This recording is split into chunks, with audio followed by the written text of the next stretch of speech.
হাসনাতের বক্তব্য খুব পরিষ্কার।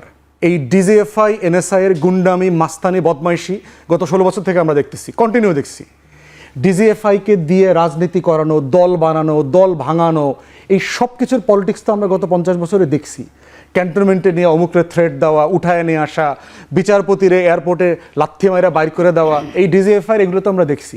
প্রশ্ন হচ্ছে টার্কিতে, ইজিপ্টে, পাকিস্তানে ওখানকার গোয়েন্দা সংস্থার এই কাজগুলো যেটা হয়েছে, তারাকে রাষ্ট্রকে করতে দেয়, রাষ্ট্র গড়তে পারে নাই তারা।